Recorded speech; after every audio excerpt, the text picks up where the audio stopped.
mama iea, hey mama iea, bokassa, bokassa, bokassa ça yeah. Darima kolonko et ensemble, ya kolo, ya kolo. Da kolo, et kolo, da kolo, et kolo, darima. Souvent quand je dis je suis musicien, on me dit tu joues du tam-tam, et du coup je voulais vous montrer ce que ça fait. C'est une attitude. Un temps, je voulais m'acculturer, il fallait surtout ça, je trouvais que ça faisait sauvage, tribal. Mais aujourd'hui, j'assume un des héritages. À ma gauche. Puis là, on est à droite. Donc à droite, vous avez la guitare capitaliste. Petit hommage Black Panther Party. Donc je vous invite à monter le point de la Bridge.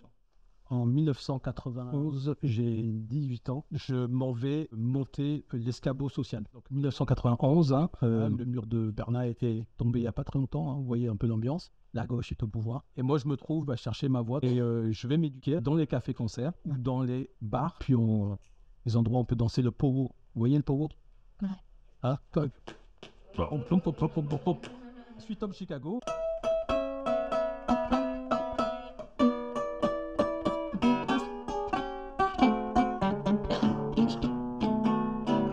Robert Johnson va être le modèle de musicien marginal qu'on va prendre comme modèle. Robert Johnson est un modèle parce qu'en 1960, les jeunes, ce qu'on appelle les teenagers, en ont marre de la guerre du Vietnam, en ont marre de la consommation, société consumériste, du rêve américain. Papa, maman, on vous laisse, on s'en va créer notre communauté. Ça va donner des musiciens que vous connaissez aujourd'hui, Rolling Stone, Eric Clapton et les Beatles. Donc musique de rock, démarre du blues jusqu'au rap d'aujourd'hui. On va parler de sa production marchande, des stéréotypes raciaux qui sous-tendent ce genre de musique. Et je postule que la musique est une continuité du colonial dans le néo-colonialisme. On va le voir à partir de mon expérience. On va parler de comment j'ai été dupe, comment on va s'y prendre. Il faut qu'on découvre comment le capitalisme dans son initiation pour nous faire adhérer au système. Ça va montrer que j'étais dupe du rêve américain. Vous l'exposez, le thème parler mal. Donc parler mal, c'est quelque chose que j'ai découvert il y a quelques temps d'une sociologue qui s'appelle Annette Boudreau. Elle dit l'insécurité linguistique. Vous les raciser. Je vous raconte comme ça des instants de vie. Voilà, Joseph Delacroix. Je suis musicien professionnel,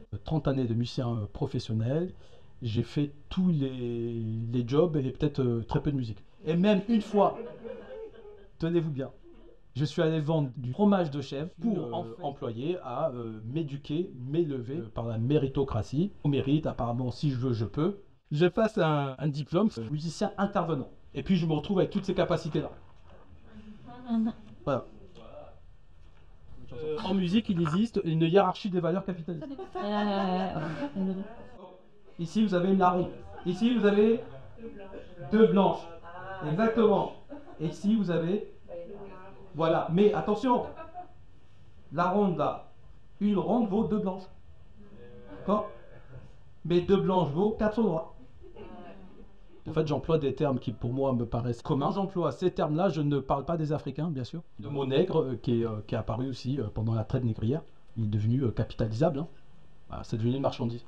Donc quand j'en parle, je veux offusquer personne, mais je ne parle que de l'empire, la colonisation, l'esclavage. On va se détendre un peu. On va se faire du tie and dye. Ça a été mis à la mode pendant le Summer Love américain, autrement dit par les hippies. Et c'était une façon d'être contre le capitalisme. Je vais vous faire un tie and dye. Tie and dye. Voilà, j'ai fait la réalisation. Et puis là, on va laisser, ça fera un style...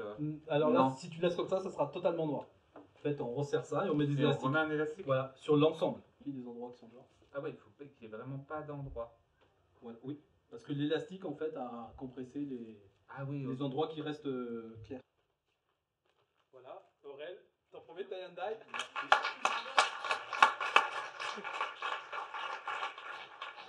Et en 1980, j'ai 8 ans, je me trouve à Cannes, à la place de la Gare. Je me trouve devant Monoprix. Je suis devant Monoprix, je tergiverse. Pourquoi? Parce que j'ai une invitation à un anniversaire le lendemain, d'un copain de classe. Je sais qu'il faut amener un cadeau. Je ne vois pas demander à ma mère de me donner de l'argent pour acheter un cadeau pour un blanc. Et du coup, tenté par aller voler un jouet, vole un jouet pour l'offrir à un riche. Je vole au capitaliste pour donner à un riche. Déjà, premier combat anarchiste.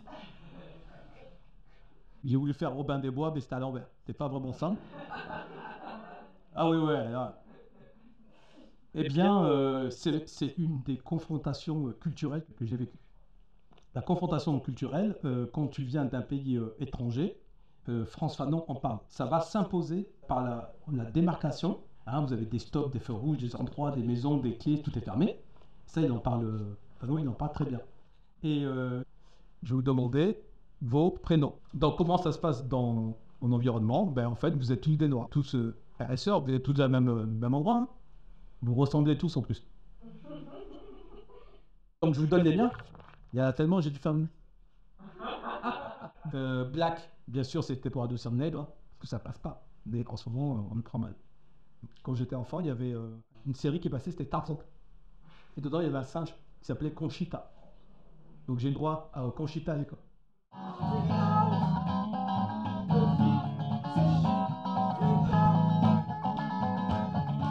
Très bien, alors vous tapez comme des blancs. Hein.